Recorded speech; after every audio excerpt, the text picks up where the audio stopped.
யார் ஏரியால வந்து முறைக்கிறா? பேராண்டி சும்மாடுறா. கேள்வி உனக்கு தெரியும்ல, ஒரு வாட்டி முடிவு பண்ணிட்டா என் பேச்ச நானே கேட்க மாட்டேன். உனக்கு 108 கால் பண்றது மட்டும்தான் வேலை. பாரா, நம்ம ஏரியால வந்து கால் நிட்டுறது. few minutes later பேசும் போதே மூஞ்சில கைய வச்சிட்டான். கை இல்ல காலு. ஏதோ ஒண்ணு அட்டான். கொஞ்ச நேரத்துல தாத்தாலாம் கனவுல வந்தார். நான் தான் போதே தடுத்தேன். உனக்கு தான் தலை பிஜிஎம்மும் தளபதி டைலாக்கும் பேசிட்டு ஓடினேன். சரி என்ன பேச விடுந்தா கூட நான் சொல்லியிருப்பேன். அவன் ஒரு பைத்தியக்காரன். டெய்லி வந்து பாப்பான், முறைச்சு பாப்பான், போயிடுவான். பைத்தியக்காரனா?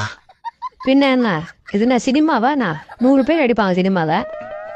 அது என்னமோ கரெக்ட் தான் பாட்டி. நம்மளால ஒருத்தரை கூட அடிக்க முடியல, அதுவும் பைத்தியக்காரன.